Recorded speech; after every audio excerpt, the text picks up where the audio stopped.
When people interact with Henry, something remarkably special happens. People have written 300 and 400 times. Henry is their touchstone when they wake up to get them through difficult times. So it's sort of magical to me that somehow Henry has found his way around the world.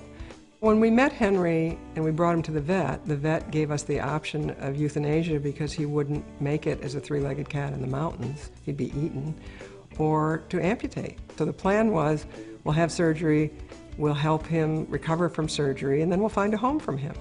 Little did I know that the home would be me, and that he would change our lives profoundly. What started was I just wrote a letter in Henry's voice to 20 of our friends. They must have sent it to 20 friends, and they sent it on, and today I've answered 45,000 letters for Henry, all over the world. In a million years, I wouldn't think it would grow into a national healing project. There's two goals and two missions that Henry has. One of them is to help animals that were less fortunate than he, and to heal humans. Henry is their therapist. When they write to Henry, they don't think of a human being the voice of Henry. They're writing to Henry directly. They tell him things that they wouldn't tell anybody. There's no charge, there's no diagnosis. All the things that I have to do as a therapist, there's just somebody talking to Henry and Henry wanting to be helpful. One little girl who's just extraordinarily special is his paw pal was born with an ulnar club hand, and her twin brother was, quote, perfect.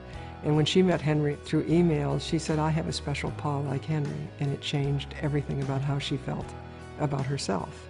The minute Henry had his leg amputated, he went on as if that was life now. As humans, we look in our rearview mirror and we compare to what was. Henry teaches us to live now and to learn how to adapt with what you have and not pay attention to what you don't have. What we wanted to do in developing materials is come up with inexpensive ways of how people can get healing who don't have insurance, who will never have the money to see a mental health professional, but who all respond to animals. Henry's World was the first book that was done, and it is a compilation of the adventures of his first 3.5 months of life. The second book is called What's the Matter with Henry? The True Tale of a Three-Legged Cat.